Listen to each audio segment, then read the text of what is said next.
자, 우리 현대문학, 자, 우리 시작 한번 해보도록 하겠습니다. 자, 이제 이상의 날개, 요게 이제 수특에 실렸죠.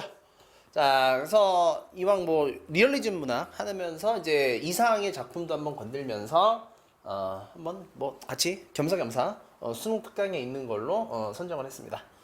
자, 뭐 한번 보도록 할게요. 자, 이상의 날개에서 가장 유명한 구절 중에 하나라면 맨 마지막에, 그쵸? 한번 마지막으로 날아보자꾸나 이런 것도 있지만 가장 또 개인적으로 기억에 남는 대목은 박제된 천재를 아십니까? 그러니까 천재는 천재인데 박제돼 있으니까, 그쵸? 그러니까 볼 수는 있지만 쓸모가 없는, 그죠? 그 원래 가치가 발휘되지 않는 뭐 이런 의미. 그래서 한번 볼게요. 자, 일단 앞에 이제 해설하면서 이제 이 내용 한번 보면서 이제 그때 그 부분 한번 보도록 이제 관련된 개념 설명을 한번 하는 걸로 하겠습니다. 자, 바로 볼게요. 전략 33번지라는 것이 구조가 흡사 유곽 같은 느낌이 없지 않다. 유곽은 뭐냐면 이제 일제시대 때 우리 그 뭐라고 해야 될까? 유흥가 같은 거라고 보시면 됩니다. 그러니까 술집과 그 다음에 숙박시설 이런 것들이 쫙 늘어선 유흥가를 말하죠. 홍등가 뭐 이렇게도 부르는데 또 이게 좀 그러니까 유곽이라는 것 자체가 어쨌거나 뭐 호텔 아주 옛날 형태의 호텔이라고 보시면 돼요. 그래서 자, 한 번째 18가구가 쭉 어깨를 늘어서서 아구기 모양까지 다 똑같답니다. 일제시대에 지었던 그 주택들의 특성들이죠. 그래서 뭐 중요한 거냐 보시면 이제 낮은 참 조용하대요. 왜 낮에 조용하냐? 밤에 일하니까요, 그죠? 낮에는 조용하지만 어둑어둑해지면 저녁이 되면은 자, 이부자리를 걷어들이고 낮보다 훨씬 화려해진답니다. 불야성이라 합니다. 불야성. 밤에 불이 꺼지지 않는다. 이게 뭐야? 밤 장사하는 곳이죠. 그게 유흥가죠. 그래서 여러 가지 냄새가 나는데 비웃 굽는 내 이제 그 뭐랄까 이제 음식이라고 보시면 되고요. 탕고도란이 뭐냐면 이제 향수 뭐 이런 거라고 생각하시면 화장품이라고 생각하시면 돼요. 자, 뜸을 비누 내가 하루의 시작이죠. 그러니까 이런 것들보다 그들의 문패가 고리깨를 끄덕이게 하는데 이 18가구를 대표하는 게 대문이라는 게 뭐 이런 의미도 있지만 그러나 그것은 한 번도 다친 일이 없는 그러니까 한길이나 마찬가지 대문이다. 이제 무슨 말이냐면 장사치는 하루 가운데 어느 시간이라도 이 대문을 통해서 드나들 수가 있다. 그러니까 대문이 있긴 있지만 대문의 기능을 하지 않는다. 자, 이네들은 문간에서 두부를 사는 것이 아니라 미닫이를 열고 방에서 두부를 산다. 그러니까 이 부분 여러분들 이해를 못할 텐데 옛날에는 그 두부 장수들이 그러니까 이렇게 차를 타고 너무 옛날 얘기 같지, 그치? 그러니까 내가 어릴 때도 두부 장수 아저씨들이 이제 차를 타고 이제 봉고차에다가 이제 뭐냐 이거 봉고차가 아니라 뭐라 그러죠? 트럭에다가 싣고 와서 이 두부 아저씨 종소리가 있어요. 그 종소리를 딸랑딸랑 울리면 이 아줌마들이 이제 엄마들이 이제 나가죠. 아주머니들이 나가거나 애들이 나가서 심부름해서 두부를 사곤 했었는데 뭐 그런 거라고 보시면 됩니다. 그러니까 이런 광경을 생각하시면 돼요. 그러니까 쭉 집들이 이렇게 있으면 여기 이제 문이 있고 이제 창문 같은 문들이 있죠. 그럼 이제 두부 장사가 이렇게 지나가면 그냥 여기서 이제 문만 열고 돈 주고 두부 사고 이렇게 한다는 거죠. 자, 그래서 이제 여기 미닫이에 백인당인이 길상당인이 하는 그러니까 옛날 일본식 상점 이름들이죠. 일본식 상점 이름을 이렇게 많이 졌습니다. 그래서 이런 문패들이 있는데 내 아내의 명함이 이제 붙어 있는 것도 이 풍속을 쫓은 것이 아닐 수 없다. 자, 그럼 여기서 중요한 거 나오네요. 내 아내라고 했습니다. 내 아내. 자, 이제 그러면 내 아내니까 여기서 뭘 할 수 있냐면 자, 우리가 현대소설 문제를 풀 때는 제일 먼저 몇 인칭인지 잡아라 라고 했었어요. 자, 내 아내니까 이거는 나가 있는 거죠. 그렇죠? 그러니까 이거는 무조건 1인칭이고요. 자, 그 다음에 전체적으로 이제 보시면 이게 주인공 시점이냐 아니면 관찰자 시점이냐 여기서는 파악하기가 어려운 것 같아요. 그러니까 다시 말해서 본격적인 이야기가 전개가 되지 않기 때문에 화자인 내가 이 작품 속에서 주인공인지 아니면 그냥 외부에서 관찰자 역할을 하는지는 그건 알 수 없습니다. 그죠? 자, 그래서 일단은 1인칭이라는 걸 잡아볼게요. 자, 일단 방금 얘기한 부분이 요건 이제 만화인데 이 이상의 날개를 만화로 각색한 건데 요 가운데 검은 건 뭐냐면 이 페이지 넘기는 부분이 저렇게 검게 나온 거예요. 그러니까 이어진 그림이라고 보시면 됩니다. 약간 이런 모습. 그렇죠? 딱 봐도 이제 유흥가. 그죠? 자, 그래서 나는 그러나 아무와도 놀지 않는다. 놀지 않을 뿐만 아니라 인사도 안 해. 그러니까 나는 없는 존재처럼 취급되는 거예요. 자, 내 아내 외에 자 다른 사람과 인사를 하거나 놀거나 하는 것은 내 아내 낯을 보아. 낯이 뭐냐면 자, 요거 낯이라고 하는 건 얼굴을 말하죠. 자, 근데 얼굴이 여기에서는 지금 어떻게 쓰였어요? 진짜 얼굴이다라는 의미로 쓰인 게 아니라 다른 의미로 썼죠. 내 아내의 체신, 체면, 명예 등등 이렇게 쓰인 거죠. 그렇죠? 관용적인 표현입니다. 관용적인 표현. 그래서 나는 내 아내를 소중하게 생각하기 때문에 나는 내 아내의 남편, 그러니까 이 여자가 내 아내다라고 말하고 다니지 않아요. 왜냐면 내 아내에게 나 같은 남편이 있다는 걸 남들이 알게 되면 내 아내의 체신에 문제가 생길까 봐. 그래서 나라는 존재는 거북스러운 존재랍니다. 안타깝네요.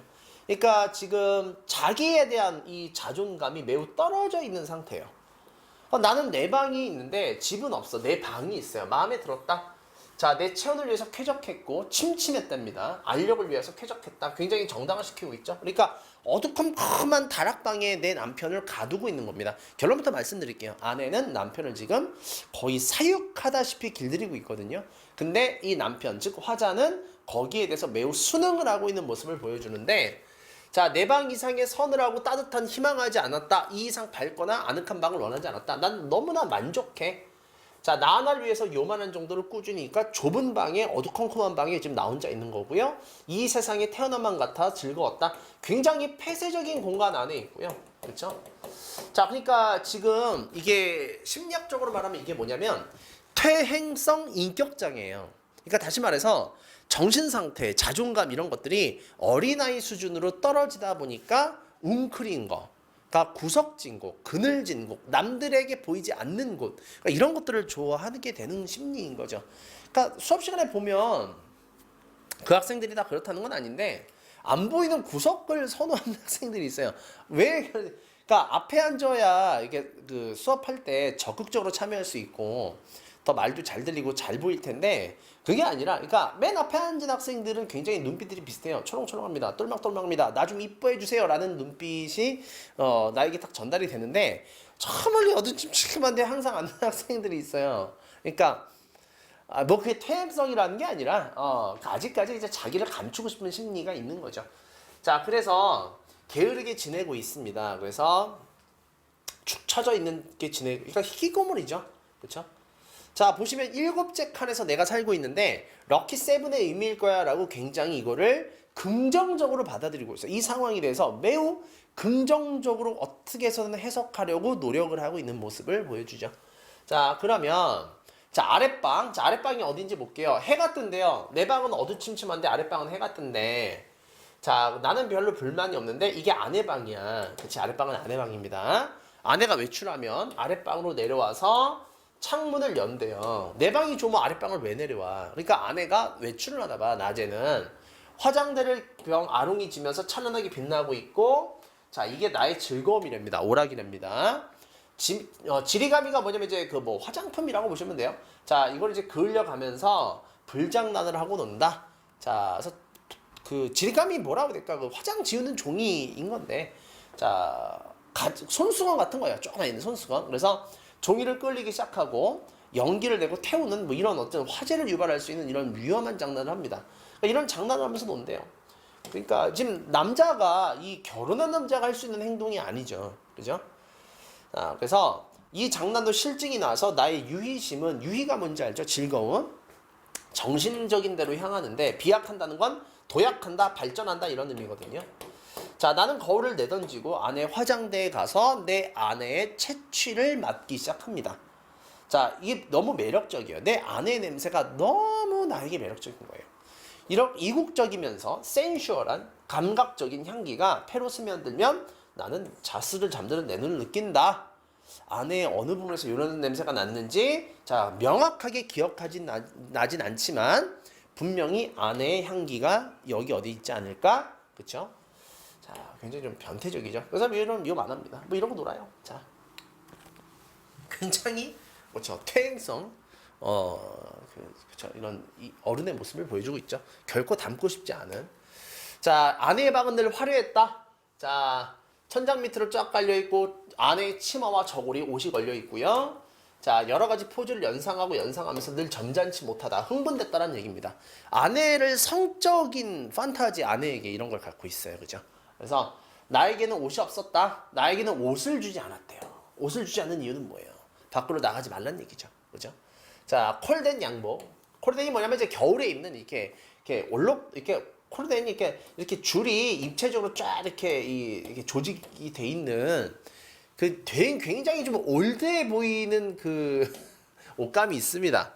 자, 이제 콜덴 양복이 내 자리 옷이고 일상복과 나들이 옷. 그러니까 외출복이면서 집에서 입는 홈웨어이면서 하이넥의 스웨터, 목폴라죠. 자, 이거를 4.24처럼 입는 됩니다. 여름에도 이거를 그냥 죽을 텐데. 그래서 자, 부드러운 사르마타. 사르마타가 뭐냐면 그 한복 바지 같은 거라고 보시면 돼요. 그러니까 몸빼 바지. 오케이. 그러니까 일본 일제 시대 때 그러니까 원래 몸빼 바지는 일본에서 들어온 작업복이에요. 그 일본에서 그러니까 그 몸빼 바지를 입은 여고생들, 여학생들의 모습을 옛날 일제 시대 사진에서 볼 수 있습니다. 그러니까 옛날 여학생들에게도 군사 훈련을 시켰기 때문에 일제가 자, 그 사르마타입니다. 그래서 자, 아내는 외출에 돌아오지 않는데 자, 뭐 잠이 잘 올 때도 있고 뭐 까짓까짓 잠이 오지 않는 데도 있다. 여기서 이제 대충 뭘 할 수 있어요? 대충 뭘 할 수 있냐면 일단 이 화자 주인공 나는 정신이 약간 지금 뭐랄까 정신이 좀 희미하죠. 명확한 서술이 없죠. 명확하게 서술하는 게 아니라 어떤 기억이나 사건에 대해서 명료하게 서술한다기보다는 그 굉장히 그 뭐랄까요 좀 희미하고 좀 희미하면서 좀 뭐랄까 좀 그쵸? 좀 약간 탁하게 뭐 이런 느낌들이 좀 있어요. 자, 그래서 자, 잠이 깬 나는 속이 무명 헝겊이나 메밀 껍질을 띵띵 차 한 잔 덩어리 베개와드 같은 한벌 신경이었을 뿐이고 하였다. 그러니까 메밀 껍질을 띵띵짱 한 덩어리 베개 같은 신경이다. 그러니까 뭐냐면 나는 그냥 베개 덩어리 같은 거예요. 신경을 가지고 있는 베개 덩어리에 불과한 그쵸? 그러니까 나는 그냥 고기 덩어리야. 사람이라기보다 약간 요런 느낌이랄까? 자, 그래서 자 이렇게 되고요. 자, 넘어갈게요. 자, 그러면 그러게 나는 빈대가 싫었는데 빈대 날 뜯어먹으니까 뭐 잠이 듭니다. 자, 이제 그러다가 뭐 쭉쭉 하서 넘어갈게요. 나는 나에겐 인간 사회가 스스로웠다. 자, 그러니까 기피장이죠. 대인공포. 자, 생활이 스스로웠다. 스스로웠다는 건 뭐냐면 이제 그 뭐랄까 좀 거부감이 든다. 서먹서먹했다. 자, 그러니까 그 여러 가지 사회생활을 할 수 있는 지금 그러니까 굉장히 선천적으로 이런 거라기보다는 어떤 큰 트라우마가 생긴 게 아닐까, 그렇죠? PTSD가 있는 게 아닌가. 그러니까 대인기피, 공황장애를 겪고 있는 이 모습이죠. 그러니까 지금 여태까지 보시면 1인칭인 거 알겠죠, 그렇죠? 그리고 주인공 시점이라기보다는 좀 관찰자 시점에 좀 가깝지 않나. 자, 그리고 중요한 게 뭐냐면 자, 어떤 서술의 대상이 명확한 게 아니고요. 자, 자기의 느낌이 흘러가는 대로. 자기의 감정이 변화하는 대로 계속 쓰고 있죠. 그죠? 자, 그래서 우리 이런 거 뭐라고 하냐면 의식의 흐름에 따른 서술이라고 하죠. 자, 그래서 자, 아내에 대한 얘기가 본격적으로 나옵니다. 아내는 하루에 2번 세수를 하는데 자, 이 18가구의 젊은 여인의 얼굴들을 거반나는 다 기억하고 있다. 자, 아침에 11쯤 하는 세수는 좀 간단한데 저녁 7시쯤에서 하는 세수, 두 번째 저녁 때 하는 세수죠. 아침에 하는 세수. 자, 봤더니 아내의 직업이 뭐냐. 자, 아내는 외출을 한다. 아내에게 내객이 많답니다. 아내를 찾는 손님이 이 방으로 들어오면 나는 내 방에 올라가서 누워있어야만 한다. 자, 요거 이제 보조사를 잘 보세요. 있어야만 한다. 있지 않으면 안 된다라는 소리죠. 불장난도 못해요. 절대 나는 이 방에 있는 티를 내어서는 안 되죠. 화장품 냄새, 그러니까 아까 불장난, 화장품 냄새 맡는 거 되게 좋아하죠. 자, 근데 그래서 그런 날은 나는 우울합니다. 매우 우울해요. 아내를 찾아온 손님이 있으면 나는 우울해. 그러니까 아내를 찾아온 손님이 있으면 나는 조용히 숨죽인 듯이 있어야 돼요. 그러면 아내는 나에게 돈을 준답니다. 50전짜리 은화를 하나 준답니다. 적은 돈이냐 많은 돈이냐? 그러면 적은 돈이죠. 자, 그래서 머리맡에 던져주고 모여서 꽤 많아졌다. 어느 날 이것을 받아본 아내는 금고처럼 생긴 벙어리가 뭐냐면 저금통이에요. 한 푼 두 푼 열고 열쇠는 아내가 가져갔다. 돈을 줬지만, 그쵸? 돈을 줘도 준 게 아니죠. 그러니까 마치 뭐가 같냐면 어른들이 세뱃돈을 주면 엄마한테 맡겨 라고 하면서 뺏어가죠. 강탈해 가죠. 그리고 언제 줄 건데? 라고 하면 너 필요할 때 엄마가 줄 거야 라고 하지만 맞습니다. 그 돈은 절대 나오지 않습니다. 밖으로. 그래서 자, 이제 그런 거라고 보시면 될 것 같아요. 그래서 자, 그러니까 이렇게 굉장히 불쌍하게 살아요. 자, 그 벙어리에 손을 대지 않고 말았다. 내 게으름은 내 주의를 환기시키기도 싫었다. 주의를 환기시킨다는 건 새롭게 깨어난다는 얘기입니다. 그러니까 이 사람은, 이 주인공은 굉장히 의욕이 없는, 그렇죠? 굉장히 무기력한, 그러니까 이런 삶을 살고 있어요. 폐쇄적이면서 매우 무기력한 삶을 살고 있다. 그럼 아내의 직업은 뭘까요? 아내의 내객이온다. 그쵸? 아내는 매춘을 하고 있죠. 매음이라고 하기도 하고요. 매춘이라고 합니다. 그러니까 자기 성을 파는 거죠. 자, 그래서 지금 매춘을 하는 아내와, 그쵸? 거기에 묻어 사는 나 주인공. 자, 그러다가 이제 어느 날, 자, 나는 은화를 넣는 게 귀찮아서 벙어리를 버리지만 여전히 아내는 나에게 돈을 준다. 자, 나는 밤에 드디어 외출하는 습관이 생겼어요. 처음 드디어 이제 밖으로 나갔습니다. 아내와 낯선 남자와 있는 것을 봤습니다. 드디어 이거를 목격했습니다. 아내가 주는, 한 달 정도 아내가 주는 약을 먹고 잠이 든다. 잠만 잔다. 그러다가 수면제를 먹여왔음을 알게 돼서 충격을 받고 집을 나옵니다. 이게 지금 여기선 생략이 됐는데 3차 가출이에요.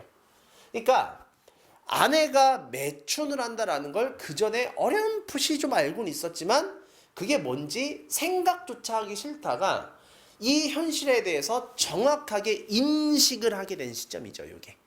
그러니까 아내가 이렇게 살고 있구나. 나는 거기에 묻어 있구나. 아내가 나에게 그래서 여태까지 수면제를 줬구나. 수면제를 줬으니까 정신이 어때요? 몽롱하죠. 그러니까 서술이 이렇죠. 그렇죠? 그러니까 뭐랄까, 오랫동안 수면제를 먹어온 어떤 그런 후유증이랄까? 뭐 그런 거겠죠. 그래서 아내가 나를 사육하다시피, 그쵸, 길들여 왔음을 알게 되고 거기에 대해서 상당한 충격과 실망을 하게 되고요. 그래서 아내와 낯선 남자가 있었는데 나를 아내가 보자 아내가 크게 화를 냈습니다. 난 집을 나왔습니다. 그래서 자, 이제 만화입니다. 이 화사파 자체가 이 주인공의 정신 세계를 좀 묘사하는 것 같죠. 굉장히 몽환적이고, 그죠? 자, 그래서 좀 3차원적이고 좀 그래요. 4차원적이고, 그죠? 굉장히. 그래서 아스피린과 이제 아달린 얘기가 나올 텐데, 자, 그래서 나는 이제 집 나와서 여기저기 가요. 경성역, 서울역입니다. 자, 커피도 마시고, 그 다음에 그냥 여기저기 왔다 갔다 하면서 그냥 세상 구경하다가 미스코시 옥상, 그러니까 미스코시는 그때 당시 있었던 백화점입니다. 백화점, 화신백화점. 자, 일제시대 때 백화점인데, 자, 주인공이 나이 알 수 있네요. 26회. 너는 인생에 무슨 욕심이 있냐라고 물어봤고요. 욕심이 있다가 없다 하기도 하고 대답하기 싫었어. 나는 나의 존재를 인식하기도 싫었어. 그러니까 이번 생에는 틀렸어. 이런 좌절이 너무 오래된 거죠, 이게. 그러니까 나는 금붕어나 들여다보고 있었습니다. 자, 햇빛이 내리비치는 5월달이래요. 자, 시간적 배경 알 수 있고요. 자, 지느러미는 자, 손수건 흔든 흉내를 내고 뭐 어쩌고저쩌고 자, 묘사하고 있죠. 대상에 대한 묘사. 전형적인 의식의 흐름에 따른 서술이에요. 전형적인. 자, 회탁의 거리를 내려다보았다. 회탁이니까 뿌연 그 도시를 상징하는 색깔, 그 회색 있죠. 자, 회색 도시의 사람들이라는, 그죠? 옛날에 그 신해철 노래 가사가 있었는데, 그죠?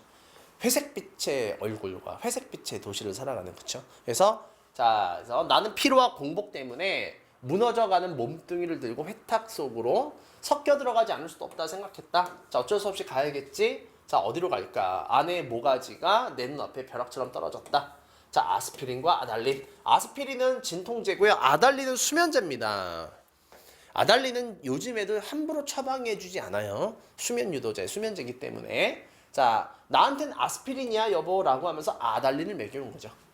자, 그래서 그럼 나는 날밤을 새면서 도적질, 계집질을 했나? 그러니까 기억이 안 나는 겁니다. 내가 이걸 먹고 잠이 들었는지조차도 기억이 안 나는 거예요. 그렇죠? 자, 그래서 숙명적으로 맞지 않은 절름발인 것이다. 자, 그래서 로직, 논리죠. 그러니까 이런 상황을 논리적으로 이해할 필요도 없고 논리적으로 설명할 수도 없어요. 이런 현실을. 자, 그래서 어디로 가나? 자, 그래서 미스코시 옥상으로 갑니다. 자, 그래서 옥상으로 가서, 자, 그래서 겨드랑이가 가렵다. 인공의 날개, 그러니까 나에게도 날개가 있었죠. 날개가 있다는 게 무슨 얘기예요? 나에게도 날개가 있다는 건 나에게도 한때 꿈과 희망과 야망이 있었던 거예요. 자, 그래서 날개야 다시 돋아라. 한 번만 더 날 잡구나. 한 번만 더 다시 날아보자꾸나. 라고 하면서, 그쵸? 이렇게 끝납니다.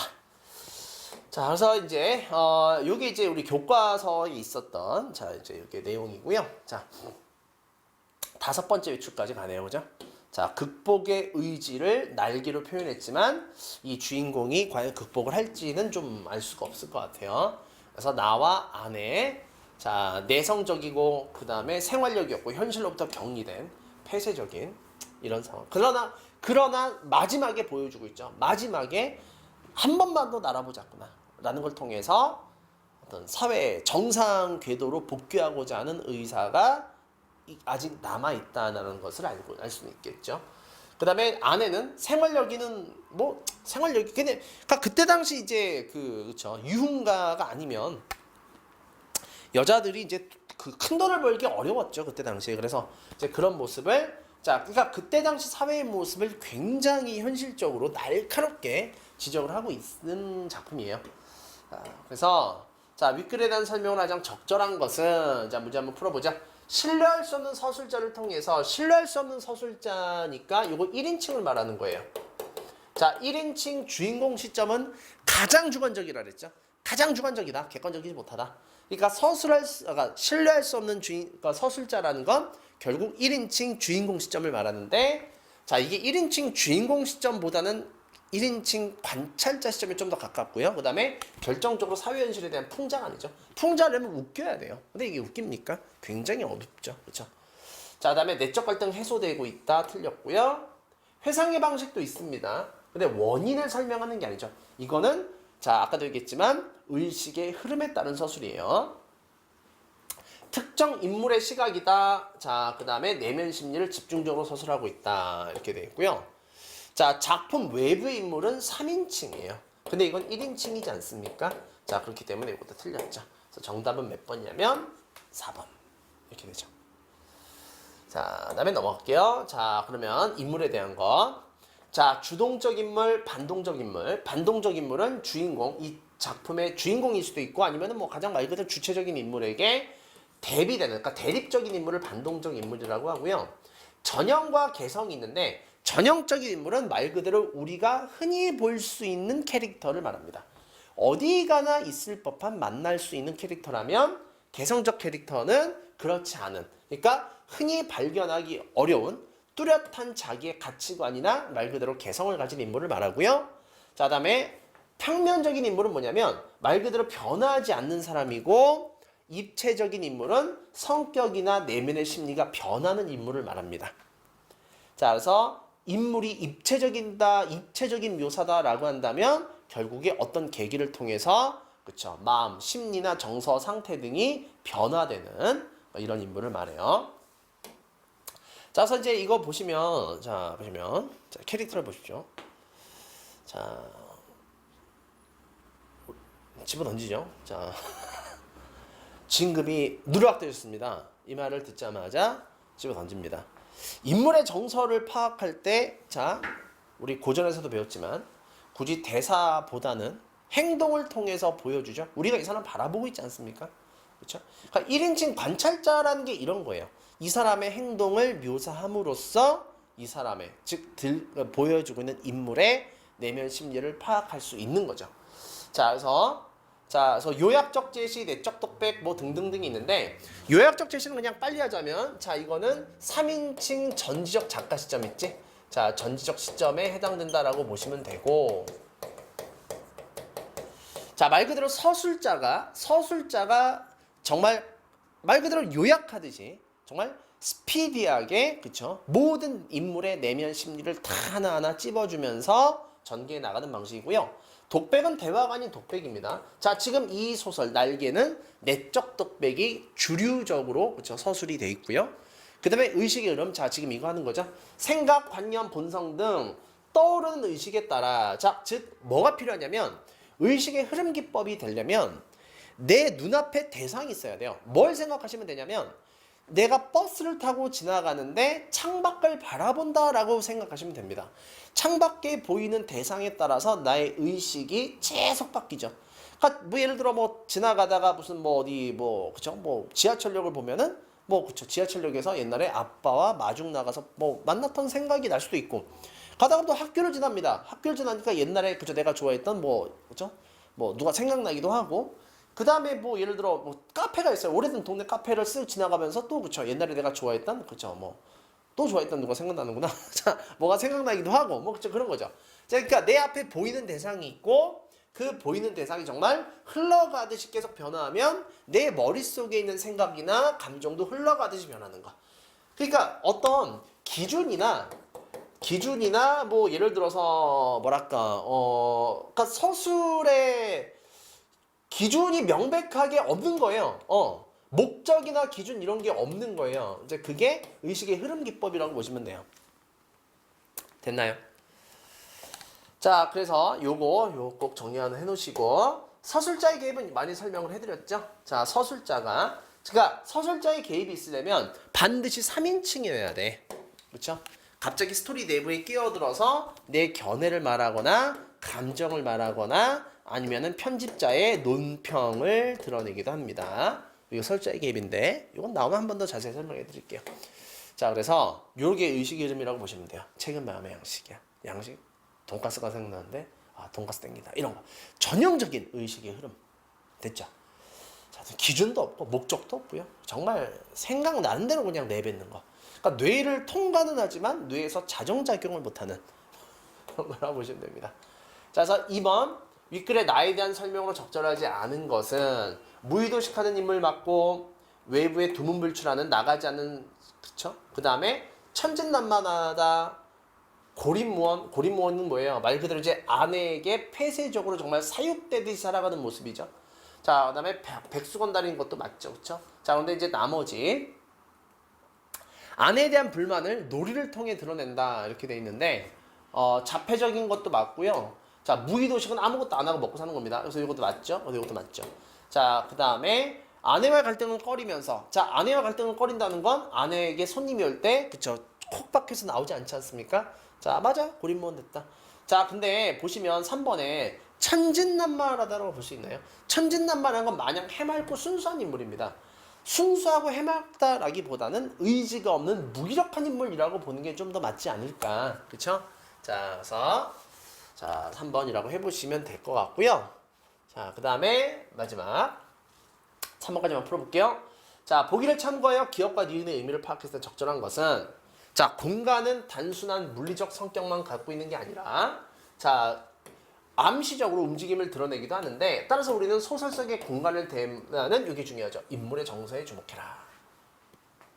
자, 적절한 걸 계속 고르는 겁니다. 자, 그러면 자, 봐서 자, 이제 이론 개념 한번 더 건드려 볼게요. 자, 인물의 성격에 대한 거 서술자가 직접 제시하는 거, 그 다음에 말과 행동을 통하는 간접 제시가 있는데 자, 직접 제시는 서술자가 말하기 때문에 시간 단축이 있고 그 다음에 명확합니다. 굉장히 명확하고요. 굉장히 뚜렷해요. 자, 그러나 재미가 별로 없어요. 독자가 행동을 보면서 추론해 나가는 맛도 문학의 재미인데 좀 그런 것들이 제한되죠. 그러나 간접 제시는 행동이나 대화를 보면서 우리 아까 자, 움직이는 자, 우리 거 봤죠? 자, 이걸 통해서 보여주기식 서술, 다시 말해서 명확하게 설명하는 건 아니지만 독자로 하여금 읽는 재미와 생생한 느낌을 주죠. 생동감을 주죠. 그러니까 요 지금 포인트 요거 있죠? 요거 두 개가 좀 중요한 거거든요. 외우지 마시고. 그러니까 인물의 행동을 보면서 우리 아까 다시 한번 보면 어때요? 이 사람이 왜 이런지 우리 이걸 보면서 이 사람의 행동을 보면서 좀 상상하게 되고 재밌잖아. 그렇지? 이거를 만약에 서술자가 지금 주인공은 진급이 누락되어 매우 화가 나는 상태다 라고 말하는 것보다는 그렇죠, 이렇게 보는 게 훨씬 더 재밌잖아요. 그죠? 자, 그래서 여기 이제 직접 제시, 간접 제시에 대한 건데 자, 그러면서 자, 인물의 심리와 태도, 그러니까 심리는 어떤 것이고 태도는 어떤 것이다 라고 되어 있는데 심리라고 하는 건 생각과 정서, 머릿속에 있는 것이고 태도는 바깥으로 드러나는 거죠. 그렇죠? 자, 그래서 뭐 염세적이다 뭐 등등등등등이 있는데 지금 여기서는 자, 그 뭐랄까 좀 나름 긍정적인 태도도 좀 있을 수 있고요. 부정적인 태도, 비관적인 태도도 어느 정도 좀 있기는 있어요. 그러니까 다시 말해서 아내에게 얹혀 사는 이 현실을 나름 좀 긍정적으로 이해하려고도 하지만 무기력한 나에 대해서는 근본적으로 그쵸, 비관적인, 비판적인 태도를 좀 갖고 있고요. 그러니까 되게 좀 인간의 복잡한 심리를 굉장히 잘 묘사하고 있습니다. 그쵸? 그러니까 이 인물은 지금 그쵸, 현실적인 사람도 아니고 이상적인 사람도 아니에요. 저항적인 사람은 더더욱 아닙니다. 어떻게 보면 되게 순종적이에요. 아내가 주는 돈을 그쵸, 받고 아내 말을 잘 듣고 살잖아. 그치? 자, 그러니까 이런 인물이에요. 자, 그래서 이걸 토대로 해서 봤을 때, 자, 공간까지 한번 보면은, 자, 아내에 대한 헌신성을 드러낸다, 분리된 인식을 상징한다, 도덕적 갈등인가요? 도덕적 갈등인가? 자, 경제적 풍요인가? 그 다음에 인습은 뭐냐면, 오래된 관습이라고 보시면 됩니다. 자, 그러면, 자, 볼게요. 1번. 내가 아내에 대해서 헌신적으로 봉사하거나 희생하는 사람이 아니죠. 헌신적이려면 내가 아내를 위해서 적극적으로 무언가 하는 게 있어야 돼. 근데 그런 게 아니잖아. 그치? 자, 다음에 도덕적으로 지금 이게 맞는 것인가 틀린 거 이게 고민하는 게 아니죠. 이 사람은 아무 생각 없는 의식의 흐름대로 서술하고 있죠. 의식의 흐름대로 살고 있잖아. 경제적으로 풍요하면 아내가 매매춘을 할 리가 없죠. 그쵸? 그 다음에 오래된 관습에 대한 이런 것과는 좀 무관하죠. 그러니까 정답은 몇 번? 2번이 되는 그런 문제였습니다. 자, 그래서 요까지 일단 보시고요. 자, 이 뒤에 있는 자 다른 작품 꼭 풀어보셔야 됩니다. 다른 작품 2014년 수능. 자, 그 이상의 똑같은 작품인데 좀 너무 짧죠, 그렇죠? 이것도 한번 풀어보시고요. 권태입니다, 권태. 이것도 꼭 한번 풀어보시고. 자, 요 뒤에 자 요것도 이제 촬영해서 올려드릴 테니까 한번 복습을 하시고요. 자, 다음 시간에 뵙도록 하겠습니다.